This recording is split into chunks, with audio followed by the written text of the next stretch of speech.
నమస్తే welcome to Andhraprabha నేను నాగేశ్వరి. దక్షిణ కాశీగా విరాజిల్లుతున్న వేములవాడ రాజరాజేశ్వర స్వామి వారిని ప్రధాని మోదీ బుధవారం దర్శించుకున్నారు.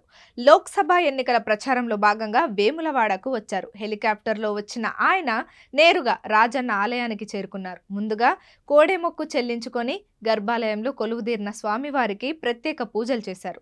దర్శనం అనంతరం వేద పండితులు ఆశీర్వచనం చేశారు. అనంతరం ఆలయ ప్రదక్షిణలు చేస్తుండగా భక్తులు జై శ్రీరామ్ అంటూ నినాదాలతో స్వాగతం పలికారు. వారికి అభివాదం తెలుపుతూ స్వామివారి సన్నిధిలో మొక్కులు చెల్లించుకొని ఎన్నికల సభాస్థలికి వెళ్లారు. రాజన్న క్షేత్రాన్ని దర్శించిన తొలి ప్రధాని భారతదేశంలోనే ప్రాముఖ్యత కలిగిన శైవ క్షేత్రమైన వేములవాడ రాజరాజేశ్వర స్వామిని ప్రధానమంత్రి హోదాలో దర్శించుకోవడం ఇదే మొదటిసారి. చాళుక్యుల రాజధానిగా వెలుగొందిన రాజరాజేశ్వర స్వామి క్షేత్రానికి ఎన్నో ప్రత్యేకతలున్నాయి. చారిత్రక నేపథ్యం ఉన్న రాజన్న ఆలయాన్ని ఎంతో మంది పండితులు, పీఠాధిపతులు, మేధావులు, ప్రముఖులు దర్శించుకున్నారు. కానీ ప్రధానమంత్రి హోదాలో ఉన్నవారు ఎవరూ సందర్శించలేదు.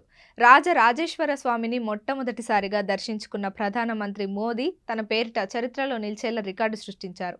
వేములవాడ రాజన్నను దర్శించుకోవడం అదృష్టంగా భావిస్తున్నానని ప్రధాని మోదీ సంతోషం వ్యక్తం చేశారు. కరీంనగర్ ఎంపీగా బండి సంజయ్ని, పెద్దపల్లి ఎంపీగా గోమాస శ్రీనివాసును, ఆదిలాబాద్ ఎంపీగా నాగేశాను భారీ మెజారిటీతో గెలిపించాలని పిలుపునిచ్చారు. తెలంగాణ అభివృద్ధి బాధ్యత తానే తీసుకుంటానని తెలిపారు. ఈ బహిరంగ సభలో బీజేపీ రాష్ట్ర అధ్యక్షుడు కిషన్ రెడ్డితో పాటు బీజేపీ ప్రజాప్రతినిధులు, నాయకులు హాజరయ్యారు.